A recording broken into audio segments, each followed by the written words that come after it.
You don't need a bank. I bought 55 properties without one. And this letter right here did it all. Stay with me until the end and I'll give it to you. Now, everyone talks about seller financing. Almost nobody knows how to actually use it right. These 6 hacks changed my entire game, and they'll change yours too. And it's hack number 6 that's responsible for those 55 extra deals, even after all of the sellers said no. All right, so hack number 1, ask for a deferred first payment. When a seller agrees to take payments over time, always ask to delay the first one. Buy yourself some breathing room. It can't hurt to ask, it never does. Even better, make that first payment kick in after a trigger, like once a tenant's placed or the rehab's complete. You know, during COVID, I bought multiple properties with this move. The first payment didn't start until the eviction moratorium was lifted. Hack number 2, balloon payments. Balloon equals leverage. It's not a time bomb. Most new investors, they fear balloons. But here's the truth. It's easier to manage debt on a good deal than to find another good deal. 3 to 5 year balloons are very common. Don't pass those up. But even a 1-year balloon, it's not a death sentence. If the deal's solid, you've got 12 months to find new financing.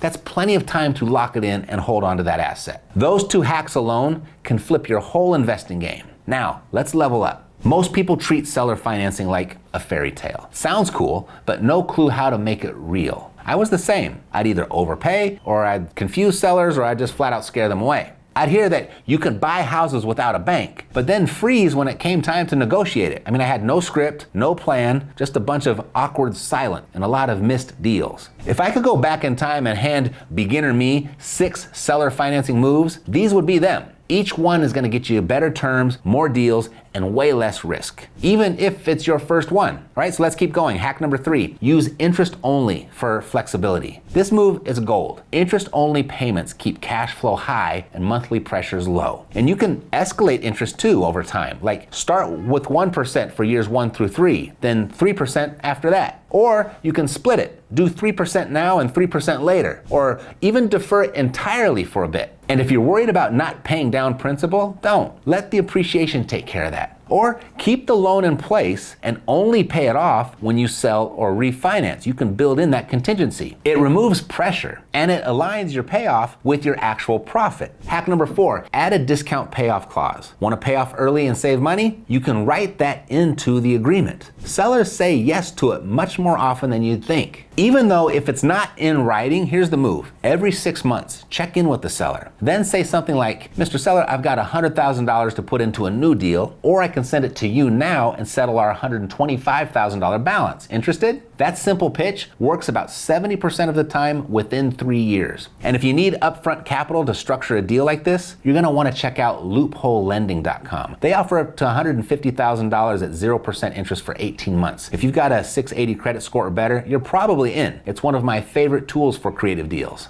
Now, hack number 5, let the seller set the terms first. This is how I win price battles. So if a seller wants $300,000 and I want to pay $200,000, then most people would think we're stuck. So I just say, look, the market might allow me to get closer to your price if you could take some money now and the rest later. How much do you need right now? Then I just wait for them to answer. Once they've answered, they've essentially picked their own down payment. Then I say, okay, cool. What if I spread the rest over into 300 equal monthly payments? Now that's usually too long, so they'll counter. Now when they counter, they've set the terms. And when it's their idea, it moves faster with much less resistance. Now about that letter that I promised you, this is hack number 6. Use the 3-option letter of intent. When a seller says no, leave behind a letter with 3 offer options. That's what this is. Then the next day, you can call back and ask, well, Mr. Seller, which one did you like best? Option 1, 2, or 3? And even if they say none, I'll ask, okay, but which one was closest? And then I'll ask, okay, so how far apart are we? And boom, you're back in negotiating the deal. Now here's the best part. One of my students, Josh Miller, he took this to the extreme. He mailed and emailed